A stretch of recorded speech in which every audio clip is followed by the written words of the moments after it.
ikan saya diracunin orang, anak saya dilempar racun sama orang, udah berapa kali usaha saya diselingkuhin. Sampai di depan saya ada orang pernah bilang usaha saya itu kalau bisa bangkrut, udah didoain orang usaha hancur. Now go.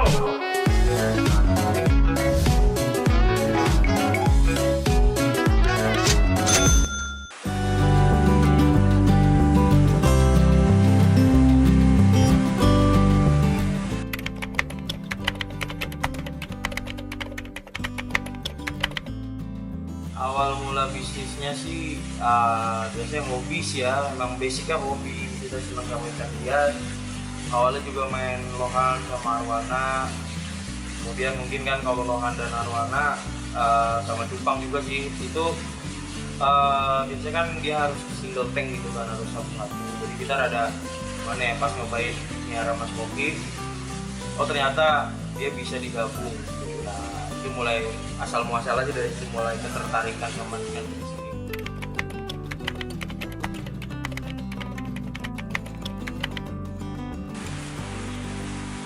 Kalau untuk modal bisnis ini, kalau saya bilang lumayan besar.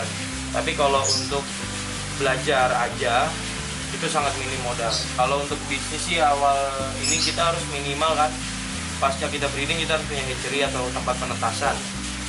Nah, kalau bicara bisnis ya, kita minimal harus punya tempat ngawinin ikannya tuh entah di akuarium, entah di bak fiber, itu semua bisa, atau langsung di kolam bisa. Nah, biasanya kan kalau untuk material pembangunannya itu kan di daerah masing-masing kan berbeda-beda kan.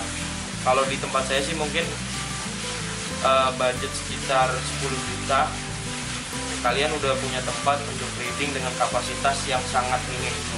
Tapi kalian bisa breeding gitu. Orang-orang udah bisa mulai breeding, cuman kapasitasnya minim. Ya karena saya awalnya pun bermodal kurang lebih angkanya ya 10 juta untuk awal modal. Nah, kalau untuk pembangunan kolam seperti yang kayak gini tuh, ini termasuk tanah itu modalnya kisaran 150 juta.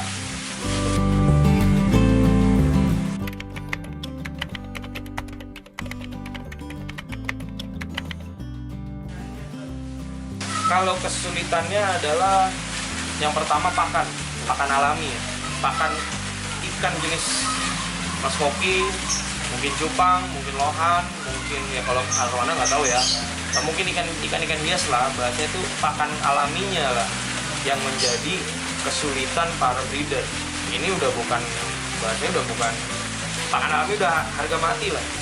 Tanpa itu udah kita nggak bisa breeding, kesulitan itu. Nah, apa yang dibilang sulitnya itu adalah mencarinya, gitu. Cari si pakan ini tuh susah.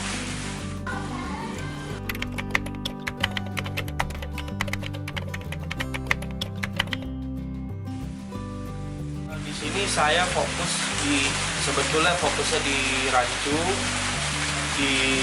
ini masih termasuk jenis ya ikan non dorsal ya, rancu, hybrid, buffalo, dan rancu. Ini yang saya fokus tuh jenis-jenis ini.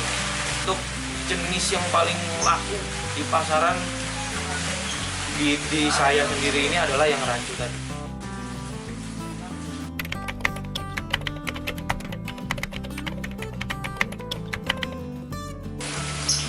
Di sini ikan itu ada variatif, ada yang harganya itu 20 ribuan ada yang 100 ribuan ada yang pokoknya antara puluhan ribu, ratusan ribu, jutaan ada. Jutaan paling maksimal? Paling maksimal yang pernah saya jual sih mungkin di angka 11 juta ya.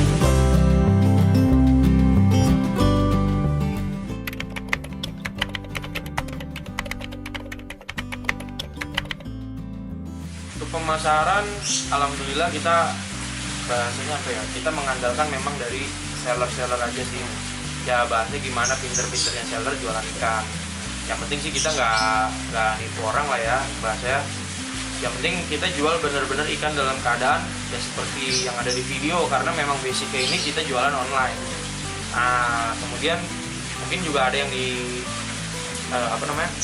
kadang kita juga suka nawarin ke toko-toko ikan yang di pinggir jalan.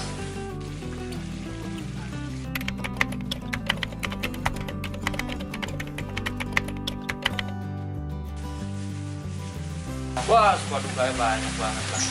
Dari saya belajar dulu datang ke orang itu, orang itu tuh ngelihat saya karena saya mungkin bawa motor ya, ngelihat saya tuh, aduh siapa sih ini anak nih, mau ngapain sih gitu. Bener-bener sampai saya tuh nggak dilayani di sana gitu. Kemudian mau nanya ini, bedanya ikan yang bagus tuh gini, yang itu tuh bagus, sudah ambil aja yang itu, ya gitulah, itu bukanya lah. Itu bisa kemudian, apa belajar mau belajar itu posisi mau belajar. Kemudian kayak indukan saya diracunin orang, anakan saya dilempar racun sama orang, udah berapa kali usaha saya diseringin, sampai di depan saya ada orang pernah bilang usaha saya itu kalau bisa bangkrut, udah didoain orang usaha hancur gitu. Ya cuma saya biasa aja lah ya, suka-sukanya itu ya sebenarnya lebih banyak sukanya dibanding dukanya, karena saya ikhlas jalanin usaha ini.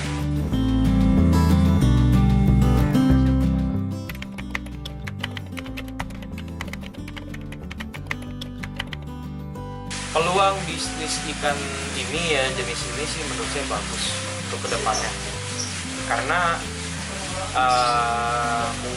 apa ya, mungkin pasarnya memang sangat terus sangat, permintaan itu sangat banyak, karena kendala saya pun pertama di lahan, dan permintaan ya nggak sesuai dengan lahan yang saya punya gitu. Makanya kadang untuk mencapai memenuhi permintaan itu, kadang saya harus relain customer yang ini saya tunda gitu.